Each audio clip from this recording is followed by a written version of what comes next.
The hardest part of waiting is rarely the calendar. It is what the calendar starts to say about you. A person can look at an unanswered prayer, an unopened door, a relationship that has not healed, a future that still has not arrived, and quietly begin to wonder whether they missed something everyone else understood. The soul starts comparing timelines, friends move forward, plans become announcements, prayers become old sentences. Soon the delay feels personal. That is why God is not late can sound comforting and difficult at the same time. It is easy to say when the answer has already arrived.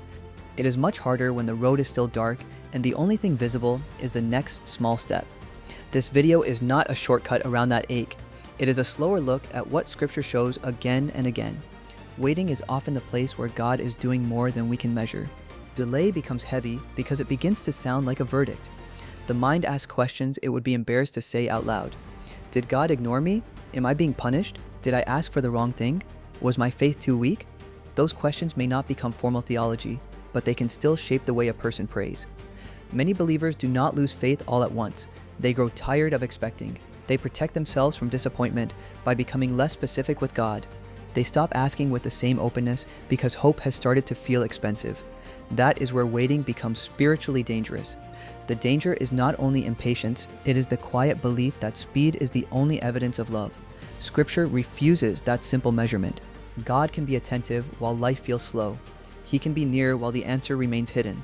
The delay may still hurt, but the hurt does not get to define his character. Ecclesiastes says that God has made everything beautiful in its time. That sentence is often quoted as if it were a decorative encouragement, but the book of Ecclesiastes is not naive. It knows about grief, work, loss, limits, and the frustration of being human. The verse does not pretend that every season feels beautiful while it is happening. It says there is a kind of timing that belongs to God, and human beings cannot see the whole work from beginning to end. That matters when a season looks unfinished. A half-built bridge can look like a mistake from the ground. A seed underground can look like nothing is happening. A road through fog can look like no road at all. The limitation is not always the absence of God's work. Sometimes it is the smallness of our vantage point. Waiting humbles the eye. It teaches the heart that reality is larger than what can be explained this week. Habakkuk gives another piece of the picture. The vision waits for its appointed time. It hastens to the end. It will not lie. The prophet is not told that waiting feels easy. He is told that the promise has an appointed direction even when the present moment is confusing. This is important because Christian waiting is not the same as drifting. Drifting has no anchor. Waiting in the biblical sense keeps turning toward God while the story is unresolved. It still prays, it still listens, it still obeys the light it has. The soul may tremble, but it does not have to manufacture certainty before taking the next faithful step. There is a quiet courage in that. A person can say, I do not understand the timeline, and still refuse to hand the whole meaning of life over to delay. Faith does not require pretending the wait is painless. It asks where the heart will lean while the answer is not yet visible. The Bible is full of people whose lives made no sense for long stretches. When Abraham received a promise, years passed before he held the child connected to it. The story of Joseph moves from dreams of future honor into betrayal, false accusation, and a prison where people who could have helped him forgot his name. When God's people were in Egypt, they knew what it meant to wait under oppression. The disciples watched Jesus die before resurrection gave them the missing interpretation. That kind of story cannot be reduced to a quick inspirational clip. The movement passes through years, silence, confusion, and hidden preparation. Joseph's prison was not the end of his calling. Abraham's waiting was not empty space between promise and fulfillment. The disciples' grief was not the final interpretation of the cross. That does not make waiting romantic. It makes it serious.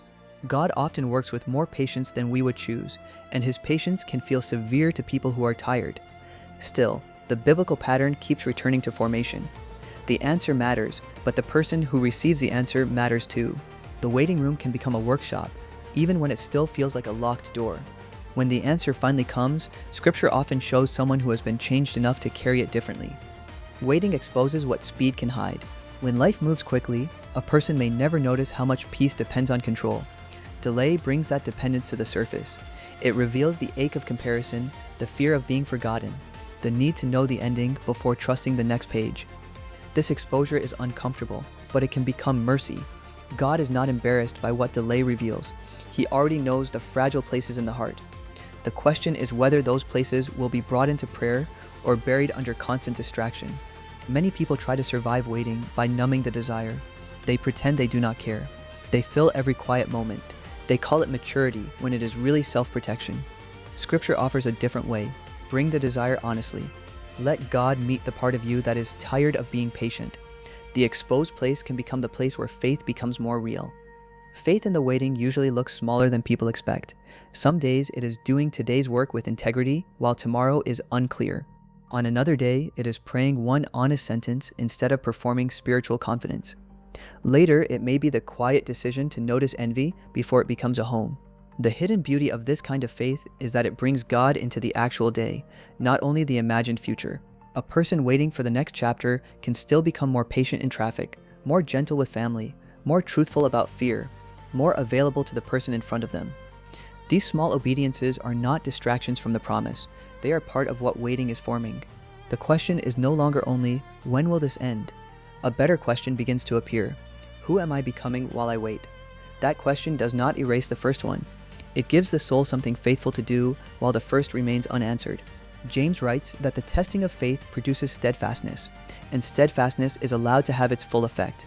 That is not a glamorous sentence. It sounds slow because growth is slow. Roots do not make noise.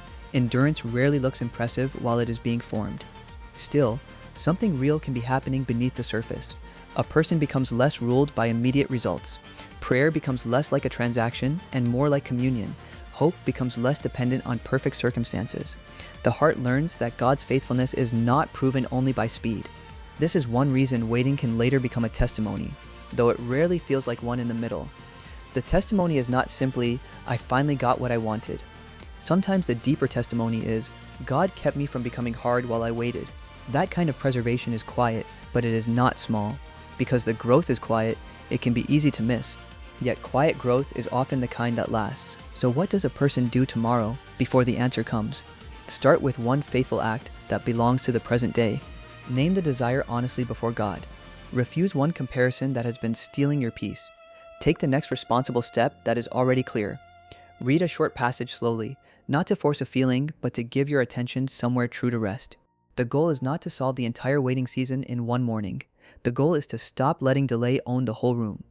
A life can still be lived before the answer arrives. Love can still be practiced. Wisdom can still be sought.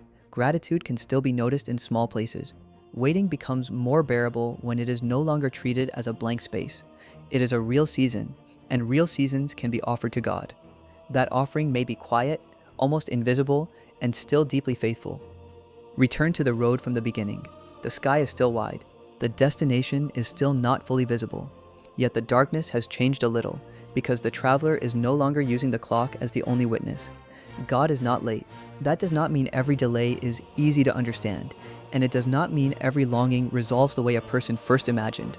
The story is not abandoned to randomness. Hidden work is still work, even when no one can point to it on a calendar. The present season can become part of faith instead of only an obstacle to it. So keep walking the next honest step. Bring the waiting itself to God. Let Him form patience without making you numb, hope without making you shallow, and trust without asking you to pretend. A delay can still be painful tomorrow morning, but it does not have to be meaningless tomorrow morning. The same road that feels long can also become the place where attention returns, prayer becomes simpler, and the soul learns to stay open before God. If this helped you feel a little less alone, please subscribe. Quiet Grace is meant to be a quiet place for honest, scripture-led reflection.